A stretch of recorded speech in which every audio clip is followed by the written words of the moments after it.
episode of Just Another Year Chicago. My name is Nick Rohde. I am joined alongside my co-host, London Beth. And today we are hitting on the first day of Chicago Bears OTAs and bigger news from the Chicago Bears. But first, before we begin, we'd like to thank our sponsor, Higher Level Camps. 27 years and counting. HLC is the longest running boys and girls AAU basketball program in the state of Wisconsin. Established in 1995 by the founder and retired WNBA player, Cheryl Moore. HLC has grown to include 3 locations in the greater Fond du Lac, Milwaukee, and Eau Claire areas. For more information, of course, visit higherlevelcamps.com and say Just Another Year Chicago sent you. And yes, they are welcoming to Illinois, Minnesota, Iowa, you name it. Bring them. Bring the whole family. It's a good time at Higher Level Camps. And yes, Cheryl's a Packers fan, but we love her. So let's just jump right into it. First topic coming out of OTAs is that the mood of Matt Nagy has changed dramatically since the draft in regards to his quarterbacks. First, it was Andy Dalton as QB1 before Justin Fields was drafted.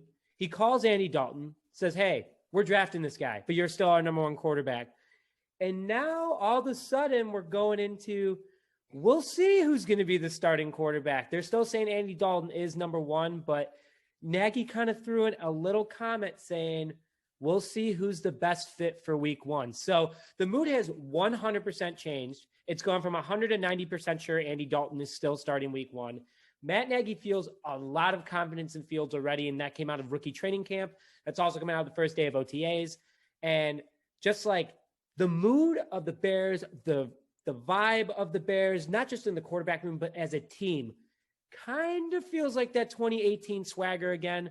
Shout out to DHgate. I ordered my fake Justin Fields jersey for $27.93. You want the link, it'll be in the description. Super awesome deal. London's getting his, I'm getting mine. Tony, we'll see if Tony actually wants to get one or not. But just overall, the mood has changed in the Chicago Bears room. So London, like, I know you like Matt Nagy. I know I've had my issues with Matt Nagy. I'm slowly starting to like him more, but like in the mood of switching, from he's our starting quarterback and Andy Dalton to, yeah, he's probably the starting quarterback. What's going on with your feelings about that? Listen, we've been preaching this on our episodes over and over again, from the off season to like the end of the season, going into the off season. Matt Nagy, 2 things. Matt Nagy is going to put all the chips in his lap. He's going to put everything on himself this season to get that extension contract. It's going to happen. The second thing is, a lot of people, a very high up analyst who we one day hope to be, around their corner and have, millions of followers and all that kind of stuff. They constantly talked about the Chicago Bears as a sleeping giant, but that they need a quarterback that is dynamic, is a dual threat, can do both things for this offense, because that's just what Matt Nagy's offense, that's just how it is. And the big thing that came out is Matt Nagy talked about Justin Fields, and Justin Fields then talked about the type of offense that they ran at Ohio State is very close to the same type of offense that Matt Nagy has been running in the NFL at Kansas City, and then when he came over to Chicago. So I think the mood switching, I think Justin Fields in Matt Nagy's offense, and I think Matt Nagy knows, is a better fit. The dynamic of it, we're going to get Tyreek Cohen back, having him come out of the backfield, running slot, doing all that kind of different stuff. I love the mood. I think it's changing. Should Justin Fields start right away? I'm still in the no train until I literally get proven different throughout the summer and the OTAs and training. Till Matt Nagy makes the call. Until Matt Nagy makes the call. Once Matt Nagy makes the call, then sure, I'll be all on board there. But again, we talked about it off air, Nick. It's just the mood is changing. It went from, hey, I called Andy Dalton after the draft pick, and he's going to be the number 1 QB, and Justin Fields, we're just going to see how the room feels, and we're just going to continue to wait, let him develop, to all of a sudden, I don't know. He might start, he might not. I think they're seeing things that we're not seeing. I think they're reading things in quarterback meetings and stuff like that, then we're not reading because we can't, because media is not really around it. And I'm very excited. I'm going to get a Justin Fields jersey.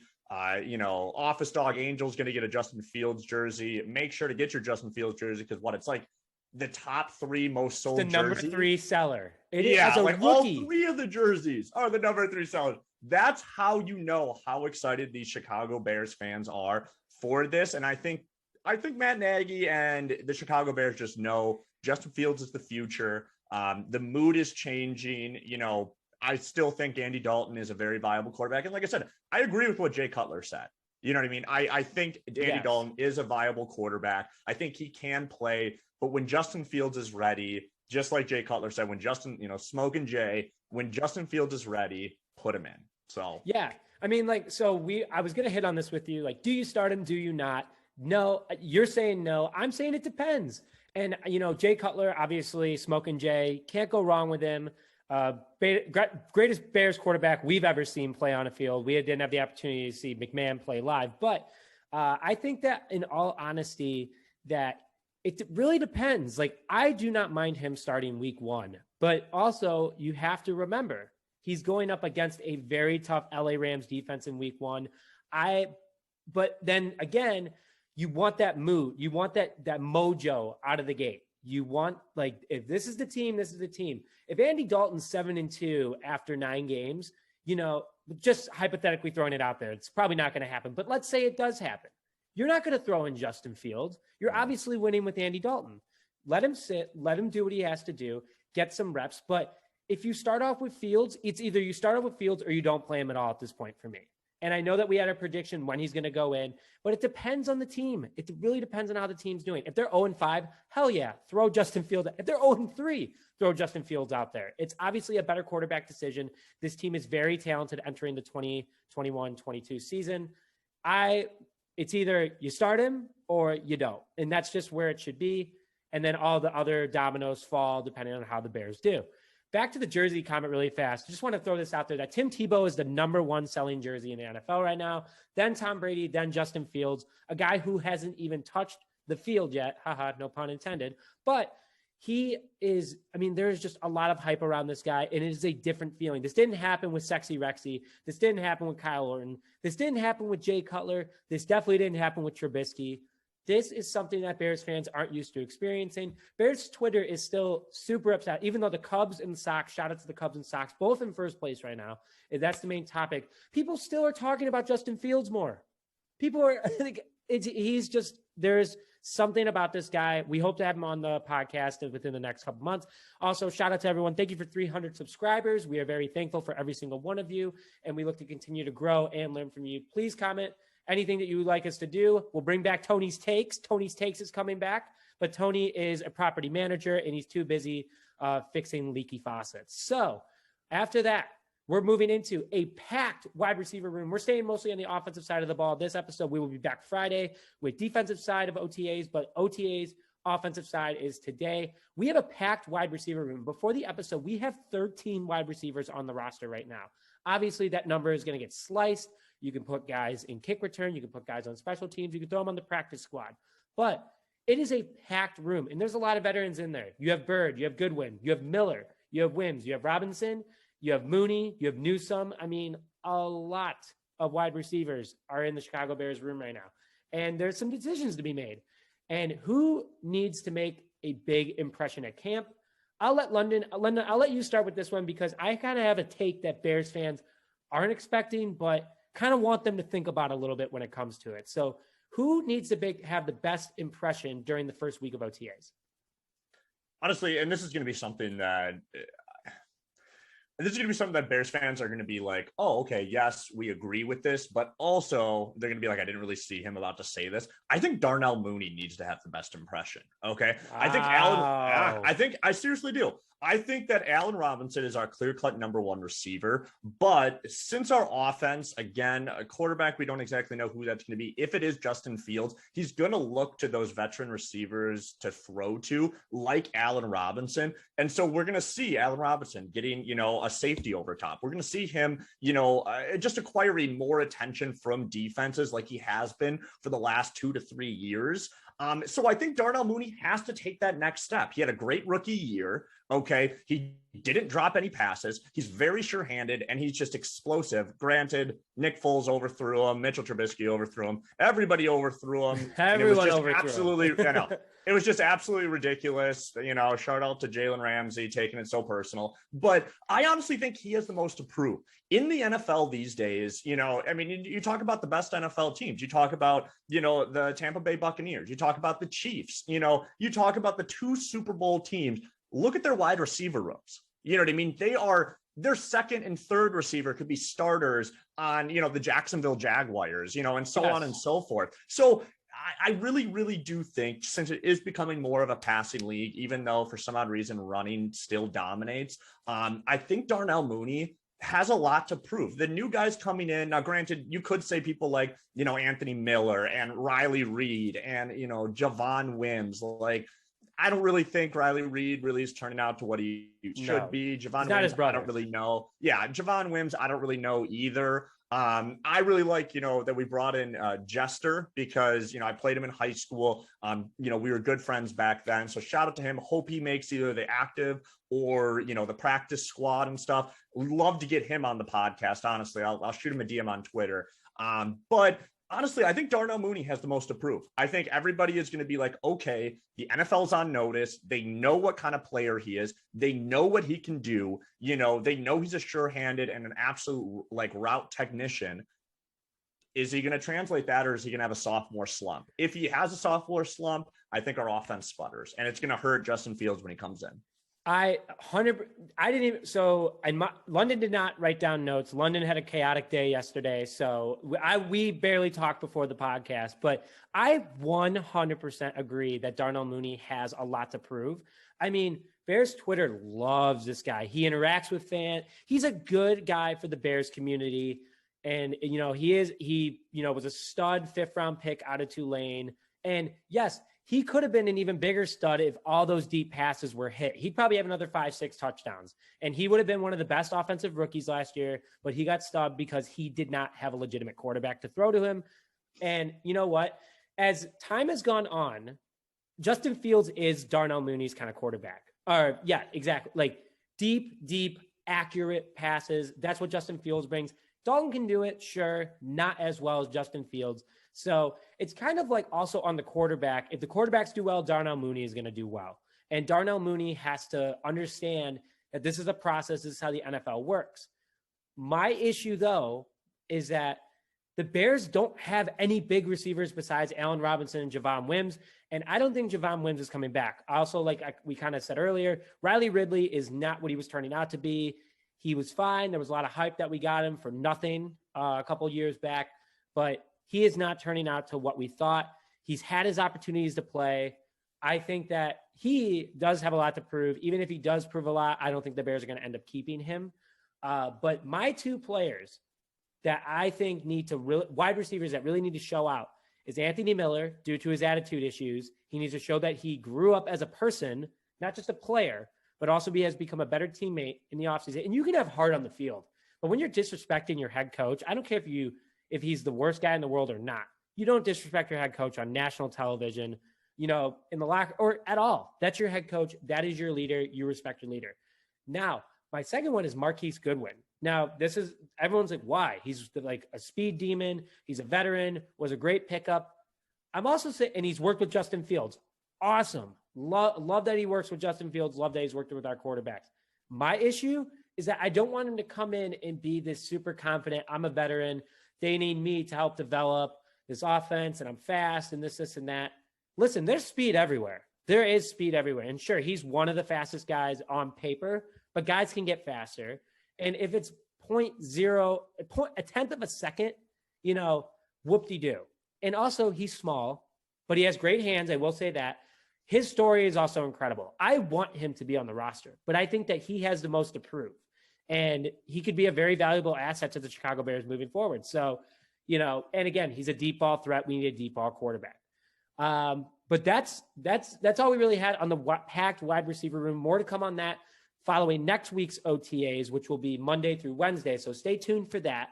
But moving on to a very hot topic right now for the Chicago Bears, and which will benefit the quarterback, is that the Bears right now on June 2nd, 2021 at Hallis Hall are meeting with Morgan Moses, 6'6", 340-pound tackle from the Washington football team.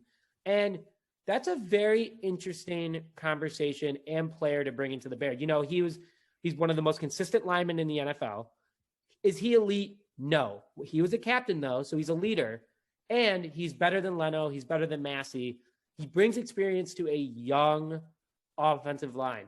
I know that I like this signing, but London, if we do go with him, I'll jump into that in a minute. But like, what do you think Morgan Moses brings to this team if he were to come to the team? And do you even want him?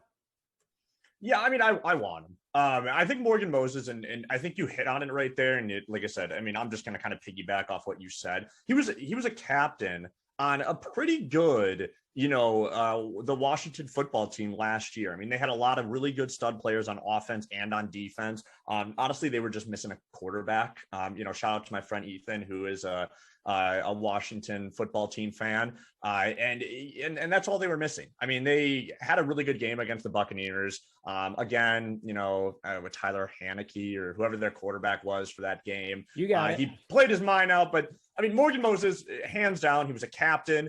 I mean, he's a very consistent offensive lineman. He's a big body. And the biggest thing that I like about it is exactly, again, what you hit on. Our offensive line is young. Okay. Infidetti, young. Sam Mustipher, young. James Daniels, super young. And then we have two rookies. Van Jenkins, out of the womb. and then we have two rookies, super young. And then on top of that, so I mean, the only real veteran that we have on this offensive line that has been around, that has been in the league and been a very, very good offensive lineman in the NFL is Cody Whitehair. So and I think he's still young. Yeah, and he's still young too. Yeah, and so I think bringing Morgan Moses in, if we could get him for the right price, it had to be after June 1st due to the cap stuff. If we can get him for, I don't know, 1 year, $2 million, or 1 year, $3 million. I don't know what, we'll talk about the cap in a little bit. If that fits, I would love to have him. And the reason why is he can be a day one starter, to help. Also, he can give us more depth on the position of offensive lineman, but on top of it, the leadership that he'll bring into the locker room for one of the youngest offensive lines coming into 2021 will be worth, that couple $1 million that we'll pay him. Yeah. And so 100% agree. $2 million is a very cheap deal for Moses. I don't think we'll get him for that cheap, but like we said before, we're about to get into it. The Bears have $10 million in cap. And also I kind of hit on Goodwin could be on the move because of his contract. Same with Anthony Miller, same with Wims. And Jimmy Graham, we didn't really hit on, is still on the Bears roster. And if you have to get rid of someone, I want Jimmy Graham to stay. There is no doubt about it. But if you need to save cap, Jimmy Graham is the hottest target on the Chicago Bears right now. Besides Akeem Hicks, who is not going to be moving. I will put money on that. I'm taking Tony's take that the Bears will not get rid of Hicks this year. It's already he knows he's staying. But going to that, I think Moses brings that kind of also swagger to the offensive side of the ball on the offensive line. Big beard, opposite side of Jenkins. What a leader to take over. And he's a right tackle. And Infidetti, I like him. He proved last year, but he also could be on the move too. I could see the Bears potentially getting rid of him because they paid him $7 million or something like that. They could trade him, or someone would want him. And Moses could easily go into that spot.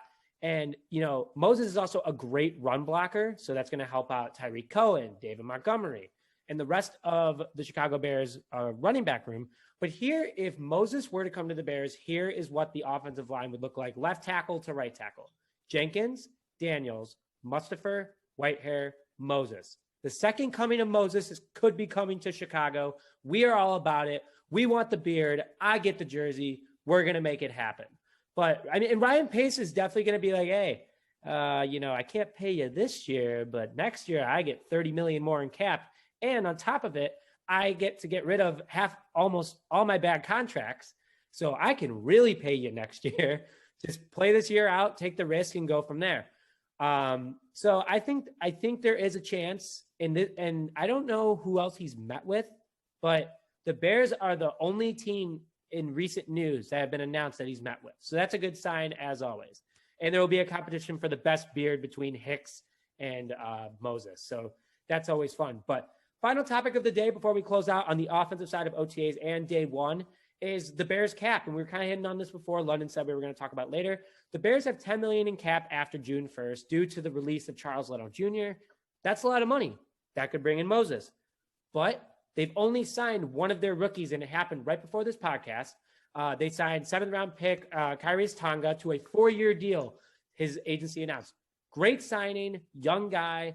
He's going to be the next guy for Akeem Hicks in regards to that, that voice on the defensive side of the ball. You look at him, you're like, this is a good guy. So 4-year contract, awesome signing. There has not been a release yet about how much he's paid, but that is the only rookie we've signed so far. Justin Fields technically is not signed yet, but he's showing up. He's doing his thing. So the Bears are going to work that out, hopefully in the next couple of days. But London, so bring in Moses, not bring in Moses. You're saying yes for the price of $2 million. But who should they be focusing on signing rookie-wise right away besides Fields? Fields is the obvious one. But who else could the Bears bring in with $10 million in cap or clear up more cap with?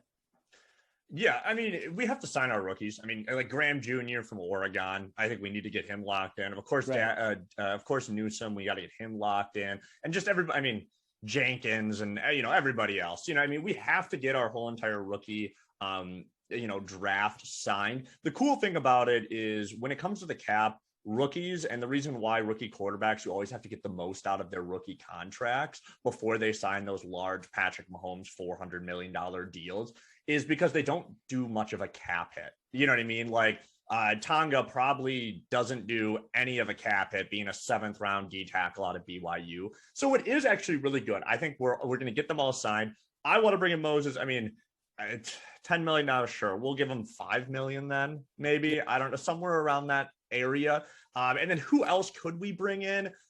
I know there's been talks of like Breland from the Chiefs, their corner and stuff, to give us more depth. Sure. I would honestly kind of like to, hold as much money as we can through OTAs and training camp, because cuts will happen. Notable players will be cut. And we can just kind of see maybe somebody will get cut and we can kind of just scoop them up really quick. So I mean, that's what I like to do. That's what I think. And that's what the Chicago Bears have done in the past. So it could be something that we're kind of working with there. But I mean, Justin Fields is the number one person. I mean, honestly, if we have to get his deal done and we don't get Moses, I'm totally fine with it. I think our offensive line will still be fine, but I do want to bring in Moses, for, the locker room and everything. And as well. Yeah, absolutely. I think that's the best way to do it, is sign the guys that are here and are putting in work already. And Moses hasn't done a thing for the Bears except walk into there and, probably ate lunch with Ryan Pace and took up half the kitchen because, very large man, 6'6", 340. That is a very large human being. So I'm with you. I think we also should hold cap in case something does happen, because noticeable cuts will happen around the league. And a bigger name than Moses could get released. A big name corner could get released. Who knows what's going to happen? But with that, OTAs are going well for the Bears. Can't complain with that. There have been no injuries reported so far. Another big thing, knock on wood, let's keep that up. And overall, Matt Nagy has control of this team. There's been no fights. There's been no issues so far. Big so far. Let's hope it stays that way. But with that, we are closing this episode of Just Another Year Chicago. My name is Nick Rohde, joined alongside my co-host, London Beth. Again, we are sponsored by High Level Camps, and we thank all of you again for following us on Facebook, Instagram, and YouTube. But with that, we're closing this episode. We'll be back Friday with OTAs, and tomorrow, Tony and I will be back with Cubs and White Sox news. Thank you very much, and have a great rest of your day.